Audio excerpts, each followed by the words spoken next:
నమస్తే welcome to N9 news ముందుగా headlines Tiruchanur Shri Padmavati అమ్మవారి బ్రహ్మోత్సవం చివరి రోజు తిరుమల శ్రీవారి ఆలయం నుంచి సారిను సమర్పించిన TTD EO Anil Kumar Singhal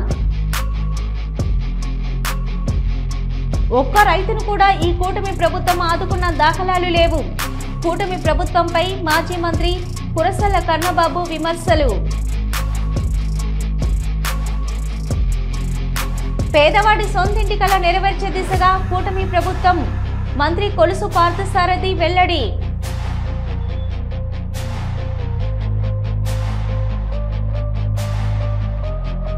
MLC కవిత వ్యాఖ్యలపై మాజీ మంత్రి సింగిరెడ్డి నిరంజన్ రెడ్డి ఫైర్ కవిత తీరు దొంగే అన్నట్లుందన్న మాజీ మంత్రి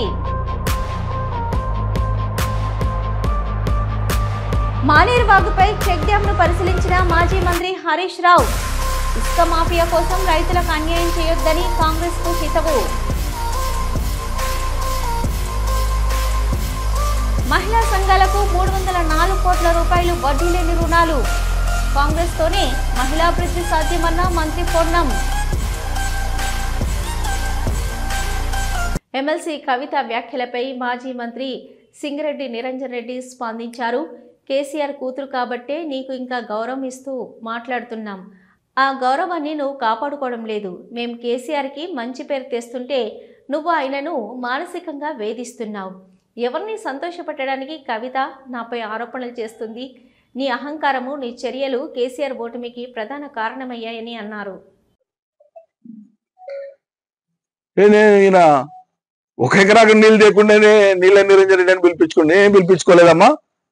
నీకు కావాలంటే ఆ టైటిల్ వాపసు కవర్లో పెట్టి రాసి పంపిస్తా. నీ టైటిల్తో నువ్వు సంతోషంగా ఉండు జీవితకాలం లిక్కర్ రాని అని. నాకేం అభ్యంతరం లేదు. నాకు ప్రజలు పెట్టిన నీళ్ళ నిరంజన్ రెడ్డి వద్దంటే విత్డ్రా చేసుకుంటా. నేను అడగలే, ప్రజలు నాకు ఇయ్యలే. వాళ్ళు పిలుచుకుంటారు ప్రేమగా. నవ్వుతారు జనం. ఎవడన్నా 1,00,000 కాదు 1,25,000 ఎకరాలకు నీళ్ళు ఇచ్చిన కేసీఆర్ సారథ్యంలో, కేసీఆర్ చిత్తశుద్ధితో, కేసీఆర్ చలవతో, ఆయన ఆశీర్వాదంతో 1,25,000 ఎకరాలకు ఒక్క వనపర్తిలోనే నీళ్ళు ఇచ్చిన. మిగతా జిల్లాలోని ఉమ్మడి జిల్లాలోని సాగునీటి ప్రాజెక్టులు కానీ, విద్యా సంస్థలు కానీ, ఇతర ఇన్ఫ్రాస్ట్రక్చర్ కోసం కానీ సమిష్టిగా అందరం కలిసి చేసినటువంటి పని అద్భుతమైనటువంటి పని. ఒక ఎకరాకు నేను నీళ్ళు లేకపోతే మరి కేసీఆర్ నీళ్ళు లేకపోతే వనపర్తి ప్రాంతంలో రేవంత్ రెడ్డి ఇచ్చిన నీళ్ళతో వస్తున్నాయా? నీ ఉద్దేశం ఏంటి? పంటలు రేవంత్ రెడ్డి ఇచ్చిన నీళ్ళతో పడుతున్నాయమ్మా? పాత వాటికి వెళ్ళి తెచ్చి ఇస్తున్నాడు. పాత అంటే 2000 వేములవాడ మున్సిపల్ పరిధిలో ప్రభుత్వం నిర్మిస్తున్న ఇందిరమ్మ ఇండ్లను పరిశీలించారు వేములవాడ ఎమ్మెల్యే ఆది శ్రీనివాస్, కలెక్టర్ గరిమా అగర్వాల్. ఎమ్మెల్యే ఆది శ్రీనివాస్, కలెక్టర్ గరిమా అగర్వాల్ పరిశీలిస్తుండగా ఫ్లోరింగ్ కూలిపోయింది. BJP MLA Raja Singh police డిపార్ట్మెంట్పై సంచలన వ్యాఖ్యలు చేశారు. హిందూ పోలీస్ అధికారులకు అయ్యప్ప మాల వేసుకోవాలంటే సెలవు తీసుకొని వేసుకోవాలని ఉత్తర్వులు జారీ చేశారు.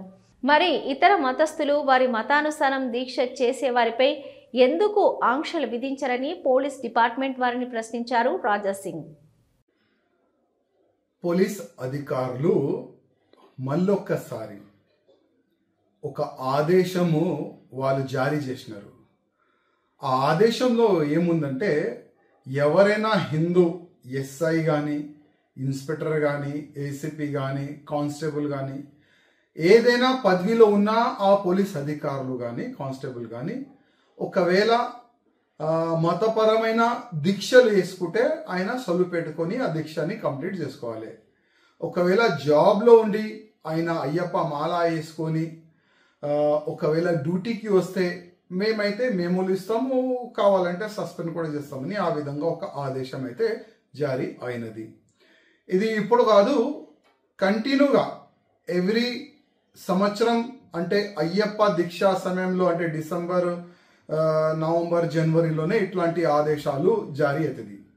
చాలా మంచిదే, ఒక రూల్ ఫాలో చేస్తే చాలా మంచిదే కదా. కానీ ఈ రూలు హిందువులకే పరిమిత అవుతుందా? నేను పోలీస్ అధికారులకి అడుగుతున్నా, మా రేవంత్ రెడ్డి గారికి అడుగుతున్నా, హిందువులకేనా ఈ రూలు? ముస్లింలకి ఇట్లాంటి రూలు ఉండవా? రంజాన్ సమయంలో చాలా మంది ఇన్స్పెక్టర్ కానీ, ఏసీపీ కానీ, కానిస్టేబుల్ కానీ, ఎస్ఐలు కానీ చాలా మంది రోజులు పెట్టుకుంటారు. మళ్ళీ వాళ్ళకి ఫుల్ ఫ్రీడమ్ ఇస్తారు కదా.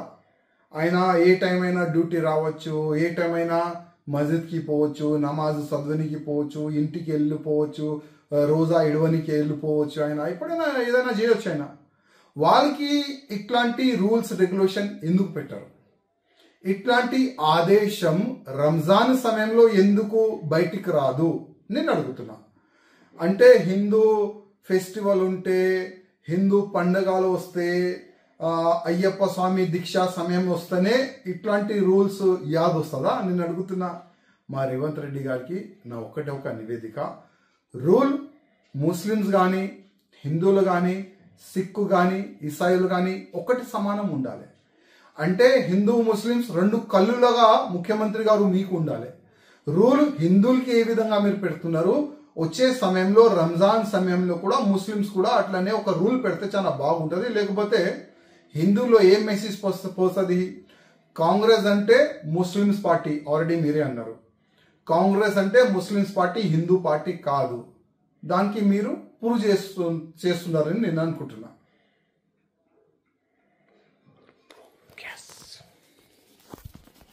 మహిళా సంఘాలకు 304 కోట్ల రూపాయలు వడ్డీ లేని రుణాలు విడుదల చేసినట్లు మంత్రి పొన్నం ప్రభాకర్ వెల్లడించారు. మహిళా ఉన్నతి తెలంగాణ ప్రగతి అన్న నినాదంతో ప్రభుత్వం ముందుకు వెళ్తుందని అన్నారు పొన్నం ప్రభాకర్. తెలంగాణ రాష్ట్ర ప్రభుత్వం 304 కోట్ల రూపాయలను వడ్డీ లేని రుణాల కింద మహిళా సంఘాలకు ఇచ్చింది.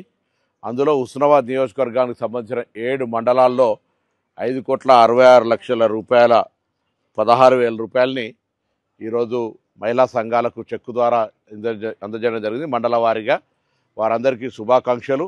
ఈరోజు రాష్ట్రంలో ఇండస్ట్రీకి లోన్ కావాలన్నా కొంత ఇబ్బంది ఉన్నా మహిళా సంఘాల దగ్గరికి బ్యాంకర్సే వచ్చి లోన్ ఇచ్చేటువంటి పరిస్థితిలో ఉన్నారు.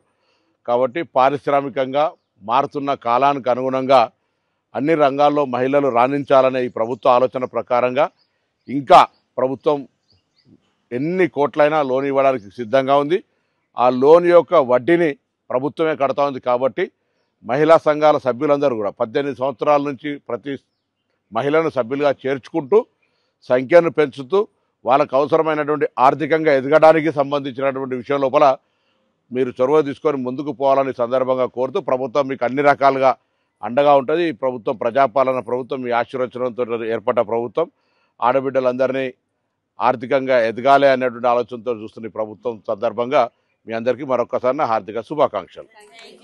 ప్రముఖ సింగర్ రాహుల్ సిప్లిగంజ్ తన వివాహానికి హాజరు కావాలని కోరుతూ బీఆర్ఎస్ వర్కింగ్ ప్రెసిడెంట్ కేటీఆర్ని ఈరోజు నందీనగర్లోని కేటీఆర్ నివాసంలో కలిసి పెండ్లి పత్రికను అందజేశారు.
పరిశ్రమలకు స్థలాలను కేటాయించడానికి ముఖ్య ఉద్దేశం మన పిల్లలకు ఉద్యోగాలు వస్తాయని.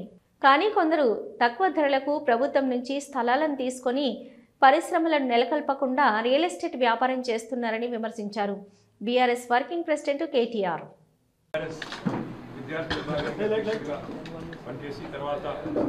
కాలక్రమంలో ఎంపీగా, ఎమ్మెల్యేగా, ప్రభుత్వ పనిచేసిన సోదరుడు బాల్కా సుమన్ గారు, అట్లాగే గౌరవనీయులు కరీంనగర్ ఉమ్మడి జిల్లా పరిషత్ మాజీ అధ్యక్షురాలు సోదరి శ్రీమతి దులవమ్మ గారు, అలాగే పెద్దలు రాగి లక్ష్మారెడ్డి గారు, సోదరిమణి శ్రీమతి గంటి రమాదేవి గారు, తమ్ముడు వాసుదేవరెడ్డి గారు, అలాగే బాలు గారు, శరత్ గారు, ఇంకా స్వామి గారు, రాయేష్ గారు, ఇంకా చాలామంది సోదరులు అందరికీ పేరు పేరున నమస్కారం. అందరు కూడా హృదయపూర్వకంగా స్వాగతం.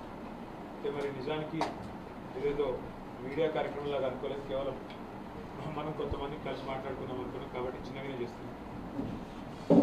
29 నవంబర్ మరి పెద్దలు కేసీఆర్ గారి నిరాహార దీక్ష,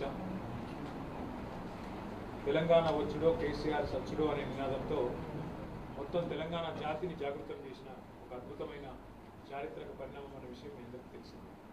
మరి ఆ సందర్భంగా ఆనాడు కేసీఆర్ గారు అటు దీక్ష కూర్చోగానే మొట్టమొదటి కదలికలు తెలంగాణ సమాజాన్ని కదిలించిన మరి అడుగులు ఎక్కడ పడ్డాయి అంటే మన విశ్వవిద్యాలయాల్లో మన విద్యార్థి సోదరులు అన్నాడు ఉస్మానియా కావచ్చు, కాకతీయ కావచ్చు, లేదా రాష్ట్రంలోని అన్ని యూనివర్సిటీలు పాలమూరు కావచ్చు, మహాత్మా గాంధీ కావచ్చు, శాతవాహన కావచ్చు, తెలంగాణ యూనివర్సిటీ కావచ్చు, అన్ని విశ్వవిద్యాలయాల్లో ఆ రోజు మీరు కదం దొక్కితేనే అల్టిమేట్గా ఆ 11 రోజుల దీక్ష మరి ఫలించింది. అల్టిమేట్గా తెలంగాణ ప్రకటన వచ్చింది, తెలంగాణ రాష్ట్రం కూడా వచ్చింది. నిజానికి జూన్ 2, 2014 తెలంగాణ దినోత్సవంగా ఫార్మేషన్ డేగా మనం జరుపుకుంటాం. కానీ నా మనసులో నాకున్న అవగాహన, నాకున్న ఆలోచన అయితే ఖచ్చితంగా మనం అందరం కూడా దీక్ష ఫలించిన రోజు, ఏ రోజైతే మనం విజయ దివస్గా జరుపుకుంటామో 9 డిసెంబర్ 2009, దాన్నే నిజంగా చెప్పాలంటే తెలంగాణ రాష్ట్ర ఏర్పాటుకు, తెలంగాణ ఆవిర్భావానికి కూడా కీలక ఘట్టంగా మనందరం కూడా ఒప్పుకోక తప్పని పరిస్థితి. ఆ రోజు మీరు విద్యార్థులుగా 2009 నుంచి ముఖ్యంగా 2014 వరకు కదం దొక్కిన పద్ధతి, అందులో ముఖ్యంగా శ్రీకాంతాచారి నుంచి మొదలు పెడితే వందల వేల మంది పిల్లలు ఆ రోజు మరణించిన వారు, దెబ్బలు తిన్న వాళ్ళు, గాయాల పాలైన వాళ్ళు, జైళ్ల పాలైన వాళ్ళు, వీరోచితంగా పోరాటాలు చేసిన వాళ్ళు విద్యార్థి వీరులు ఎవరైతే ఉన్నారో మీ త్యాగం, మీ పోరాటం నిజంగా కూడా అనన్య సామాన్యం. ఎన్ని రకాలుగా కీర్తించినా, అన్ని రకాలుగా పొగిడినా తక్కువనే అవుతుంది. అయితే తెలంగాణ రాష్ట్రం మనం అనుకున్నట్టుగా ఏర్పడ్డ ఈ రాష్ట్రంలో పెద్దలు కేసీఆర్ గారి నాయకత్వంలో 10 ఏళ్ల పాటు మరి చాలా గొప్పగా అన్ని రంగాలతో పాటు విద్యా వ్యవస్థను కూడా బాగా చేసే ప్రయత్నం బలంగా మనం చేసినాం.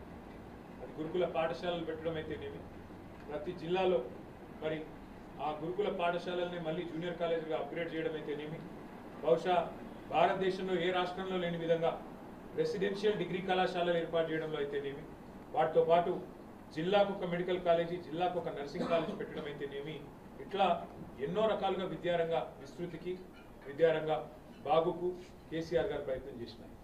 కానీ ఇవాళ కొంతమంది కావాలి రకరకాలుగా మరి గత 10 ఏళ్లలో విద్యారంగంలో ఏమీ జరగలేదన్నట్టుగా కొంతమంది అక్కడక్కడ మాట్లాడుతూ ఉన్నారు, అక్కడక్కడ విమర్శలు చేస్తూ ఉన్నారు. గ్రామ పంచాయతీ ఎన్నికలలో పోటీ చేసే సర్పంచ్, వార్డు మెంబర్ల అభ్యర్థులను ఎంపిక చేసే బాధ్యత గ్రామస్థాయి నాయకులదేనని స్టేషన్ గన్పూర్ ఎమ్మెల్యే కడియం శ్రీహరి స్పష్టం చేశారు.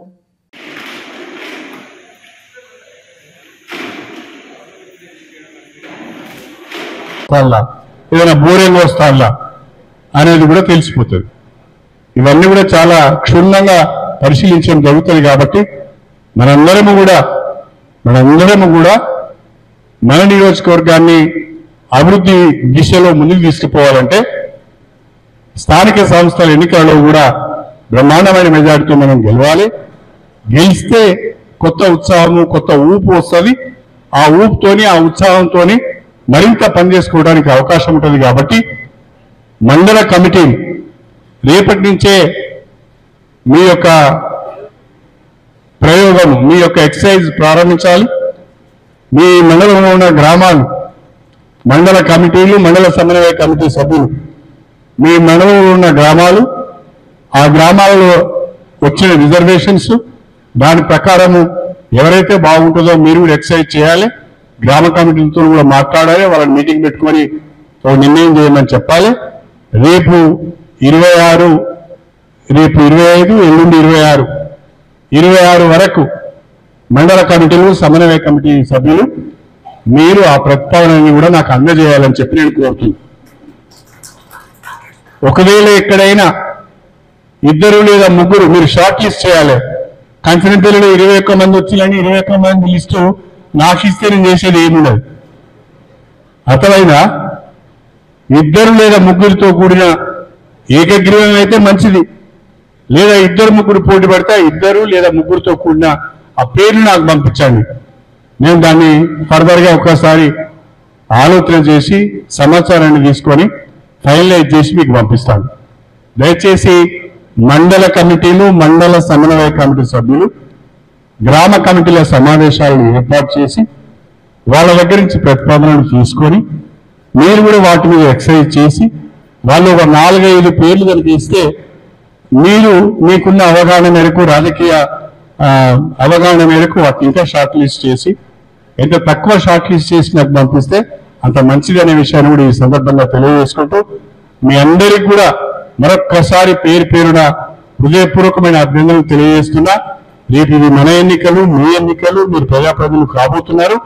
దయచేసి అందరూ కూడా దీన్ని సద్వినియోగం చేసుకోవాలని చెప్పి కోరుకుంటూ మీ అందరి దగ్గర సెలవు తీసుకుంటున్నాను. అందరికీ నమస్కారం. జై కాంగ్రెస్, జై కాంగ్రెస్.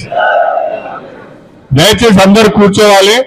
మండలాల వారీగా పిలుస్తాను, వచ్చి ప్రొసీడింగ్స్ తీసుకోవాలి. కూర్చోవాలి ప్లీజ్. ఒక 10 నిమిషాలు ఇచ్చేస్తా అందరికి. కూర్చోవాలి. తెచ్చాను. మానేరు వాగుపై చెక్ డ్యాం పేల్చిన ఘటనా స్థలంను మాజీ మంత్రి హరీష్ రావు పరిశీలించారు. రైతుల క్షేమం గాలికి వదిలేసి కాంగ్రెస్ నాయకులు కమిషన్ కక్కుర్తి కోసం ఇసుక మాఫియాతో చేతులు కలిపి రైతులకు అన్యాయం చేస్తున్నారని విమర్శించారు హరీష్ రావు.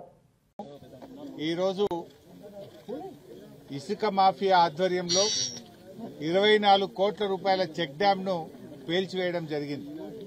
ముఖ్యంగా కాంగ్రెస్ హయాంలో చెరువులను పేల్చివేత, చెక్ డ్యాంల పేల్చివేత నిత్యకృత్యం అయిపోయింది. గతంలో హుసేన్ మియా వాగు మీద ఒక చెక్ డ్యాంను పేల్చడానికి ప్రయత్నం చేశారు. నిర్మల్ జిల్లా స్వర్ణ వాగు మీద ఒక చెక్ డ్యాంను పేల్చేశారు. ఈరోజు మానేరు నది మీద ఆనాటి బీఆర్ఎస్ హయాంలో ఈ ప్రాంత రైతుల కోరిక మేరకు 24 కోట్లతో కట్టిన చెక్ డ్యాంను రాత్రికి రాత్రే ఇసుక మాఫియా పేల్చివేశారు. ఇది నేను చెప్తున్న మాట కాదు. ఇటు ఓదెల మండల రైతులు, ఇటు జమ్మికుంట మండల రైతులు, పలు గ్రామాల రైతులు వచ్చి చెప్తా ఉన్నారు. రాత్రి 8 గంటల వరకు మేము చేపలు పట్టాం, ఇక్కడ ఏ ఇబ్బంది లేదు. ఉదయాన్నే 6 గంటలకు వచ్చేసరికి చెక్ డ్యాం పేల్చివేయబడ్డది, నీళ్లన్నీ వెళ్లిపోతున్నాయని చెప్పి స్పష్టంగా చెప్తా ఉన్నారు. అంటే ఇవాళ రాష్ట్రంలో ఇసుక మాఫియా రాజ్యమేల్తా ఉంది. రేవంత్ రెడ్డి పాలనలో కాంగ్రెస్ పార్టీ నాయకులే ఇవాళ ఇసుక మాఫియా అవతారం ఎత్తారు. ఇవాళ వేల కొద్ది ట్రాక్టర్లు, లారీలు అక్రమంగా నడిపిస్తూ ఇవాళ దోపిడీకి పాల్పడతా ఉన్నారు. తమ ఇసుక మాఫియాకు ఇసుక తీయడానికి చెక్ డ్యాం అడ్డంకిగా ఉందని, ఈ చెక్ డ్యాం నిండా నీళ్లుంటే ఇసుక తీయలేమని రాత్రికి రాత్రి ఈ చెక్ డ్యాంను పేల్చివేసినారు. ఇది గతంలో కూడా జరిగింది. ఇదే పెద్దపల్లి నియోజకవర్గంలో హుసేన్ మియా వాగు మీద భోజన్నపేట గ్రామంలో చెక్ డ్యాం పేల్చారు. అది ఆధారాలతో సహా రైతులే పట్టుకున్నారు. ఇగో ట్రాక్టరు, జిలటిన్ స్టిక్స్ ఇవన్నీ కూడా వ్యక్తులను కూడా పట్టి పోలీసులకు అప్పచెప్పారు. ఆ చెక్ డ్యాంను పేల్చే ప్రయత్నం చేస్తుంటే రైతులు వెళ్లి ఆ ట్రాక్టర్ను, జిలటిన్ స్టిక్స్ ను పేల్చడానికి వచ్చిన ఇసుక మాఫియా గుండాలను పోలీసులకు పట్టించడం జరిగింది. కానీ ఈ రోజు వరకు ఎఫ్ఐఆర్ నమోదు కాలే. ఎందుకంటే వాళ్ళు కాంగ్రెస్ నాయకులు. ఆ కాంగ్రెస్ నాయకుల్ని కాపాడుతున్న స్థానిక ఎమ్మెల్యే, ఈ జిల్లా మంత్రులు, కాంగ్రెస్ ప్రభుత్వం వాళ్ళని కాపాడింది. రైతులు రెడ్ హ్యాండెడ్ గా జిలటిన్ స్టిక్స్ ను ట్రాక్టర్లతో సహా పట్టుకొని ఆ పోలీసులకు అప్పచెప్తే ఈ రోజు వరకు ఎఫ్ఐఆర్ నమోదు కాలేదంటేనే ఇది స్పష్టంగా కాంగ్రెస్ పెద్దలు చేస్తున్న కుట్ర. ఇగో ఇది రైతులు ఇచ్చిన కంప్లైంట్. భోజనపేట, కొత్తపల్లి రైతులు పోలీస్ స్టేషన్ లో 100 మంది రైతులు సంతకాలు పెట్టి వాళ్ళ ఫోన్ నంబర్లు రాసి రైతులే కంప్లైంట్ ఇచ్చినా కూడా ఇంతవరకు ఎఫ్ఐఆర్ కూడా నమోదు కాలే. అంటే ఆనాడు హుసేన్ మియా వాగు మీద ఇసుక మాఫియా గుండాలను అరెస్ట్ చేసి ఉంటే ఇవాళ మానేరు మీద చెక్ డ్యాం పేల్చి ఉండేవాళ్ళు కాదు. ఆనాడు మేము పేల్చే ప్రయత్నం చేసినా రెడ్ హ్యాండెడ్గా దొరికినా మా మీద కేసు కాలేదు, మమ్మల్ని కాంగ్రెస్ ప్రభుత్వం కాపాడుతుందని చెప్పి ఇవాళ వాళ్ళు రెచ్చిపోతున్న పరిస్థితి ఉన్నది. ఇవాళ ఈ చెక్ డ్యాం పేలి 3 రోజులైంది, ఇప్పటి వరకు ఏ చర్య లేదు. స్వయంగా ఇక్కడ ఉండే irrigation deputy Palakurthi Ravi, irrigation ఇంజనీర్లే పోలీస్ స్టేషన్ లో కంప్లైంట్ ఇచ్చారు. ఇది బాంబ్ బ్లాస్ట్ జరిగింది, గిలటిన్లు పెట్టి చెక్ డ్యాం ను పేల్చేసినారు అని ఇరిగేషన్ డిపార్ట్మెంట్ ఇంజనీర్లు పోలీస్ స్టేషన్ లో కంప్లైంట్ ఇచ్చి 3-4 రోజులైనా ఇప్పటి వరకు చర్యలు లేవు. మీరు ఏం చెప్పదలుచుకున్నారు? హైదరాబాద్ లోనేమో నిజామాబాద్ జిల్లాలోని అయ్యప్ప ఆలయంలో అరుదైన దృశ్యం అందరినీ ఆశ్చర్యపరిచింది. అయ్యప్ప మాలధరణ చేశారు 2 ట్రాన్స్జెండర్లు. దేవాలయంలో ఉన్న గురుస్వామి, ప్రజ్ఞ, ప్రియ అనే 2 ట్రాన్స్జెండర్లకు అయ్యప్ప మాల వేశారు.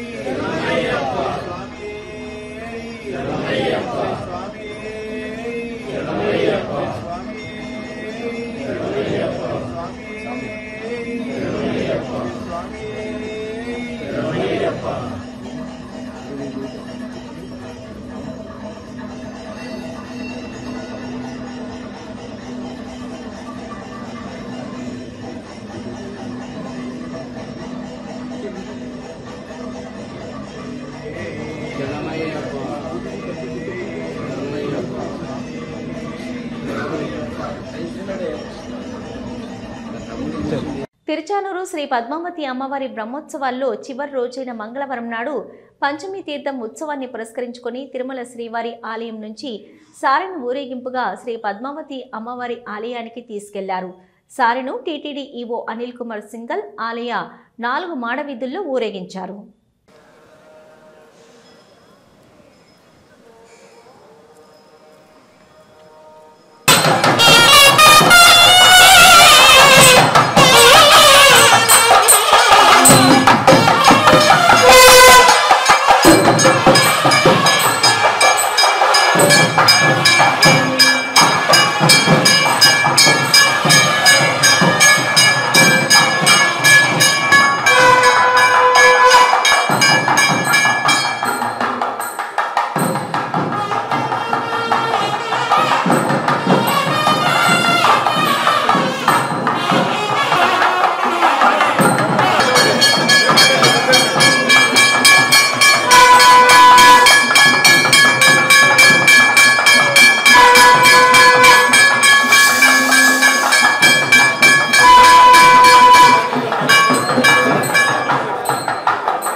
గత 18 నెలల కాలంలో ఒక్క రైతును కూడా ఈ కూటమి ప్రభుత్వం ఆదుకున్న దాఖలాలు లేవని అన్నారు మాజీ మంత్రి కురసాల కన్నబాబు. రైతులకు గిట్టుబాటు ధర కల్పించడంలో ఈ ప్రభుత్వం పూర్తిగా విఫలమైందన్నారు కురసాల కన్నబాబు. రాష్ట్రంలో ప్రభుత్వం కొత్త ప్రచారానికి, కొత్త డ్రామాలకి తెరదీసింది. చాలా బాధాకరం ఏంటంటే రైతుల్ని మభ్యపెట్టే కార్యక్రమం చేస్తూ ఉంది. రైతుల్ని ఆదుకోవడం మానేసి తామేదో చేస్తున్నామని మభ్యపెట్టే కార్యక్రమానికి శ్రీకారం చుట్టడమే చాలా ఆందోళనకరంగా అనిపిస్తాం. ఎందుకంటే గత 18 నెలల కాలంలో ఈ రాష్ట్రంలో కంట తడి పెట్టని రైతు లేడు. ఇంచుమించుగా ఏ పంట పండించిన రైతైనా సరే, అది వరి దగ్గర మొదలుపెట్టి అపరాల దాకా, అరటి దగ్గర మొదలుపెట్టి కొబ్బరి దాకా, ఏ పంట పండించిన రైతుని కదిపినా ఒకటే రకమైన బాధని వ్యక్తం చేస్తున్నారు. కంటతడి పెట్టని పరిస్థితే కనిపించట్లేదు. 5 ఏళ్లలో 15.59 లక్షల గృహ నిర్మాణాలను పూర్తి చేయాలనే లక్ష్యంతో తమ ప్రభుత్వం ఉంది. ఇందులో ఇప్పటికే 3 లక్షల గృహాలను పూర్తి చేశాం.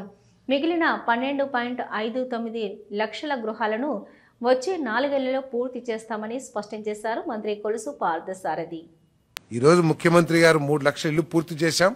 ఆయన 2029 కల్లా హౌస్ ఫర్ ఆల్ అనే కార్యక్రమంతో ముందుకెళ్తున్నామని చెప్పేసి నేను మనవి చేస్తాను. ఈ 3 లక్షల ఇల్లు ఇప్పటికే 17 నెలల కాలంలోనే పూర్తి చేశాం. మరో 5 లక్షల ఇల్లు ఉగాదికల్లా కంప్లీట్ చేయాలని చెప్పేసి మాకు ఆదేశాలు ఇవ్వడం జరిగిందని చెప్పేసి మనవి చేస్తాను. ఇంకా మిగిలినంటే పాత PMAY 1O సంబంధించి ఇల్లులు 3 లక్షలు పూర్తి చేసాం. 5 లక్షలు ఉగాదికి, ఇంకొక 87,000 జూన్ కల్లా కంప్లీట్ చేయాలని చెప్పేసి ఆదేశాలు ఇచ్చారు. అంతేకాకుండా నాట్ స్టార్టెడ్ ఇల్లు 3,03,000 ఉన్నాయి. 3,03,000 వీటిని క్యాన్సిల్. ఎందుకంటే ఈ స్కీము వాస్తవానికి డిసెంబర్ 2025కి పూర్తయిపోతుంది. కానీ అన్ని రాష్ట్రాలు కూడా రిక్వెస్ట్ చేయటం మూలంగా కేంద్ర ప్రభుత్వం కూడా సానుకూలంగా స్పందించి 1 సంవత్సరం పొడిగిస్తుందని చెప్పేసి మాకు సమాచారం ఉంది. కాబట్టి ఆ 3 లక్షల ఇల్లు కూడా ముందుకు వస్తే లబ్ధిదారులు ఆ ఇల్లు కూడా పూర్తి చేసిస్తామని చెప్పేసి ఈ సందర్భంగా తెలియజేస్తా ఉన్నాను.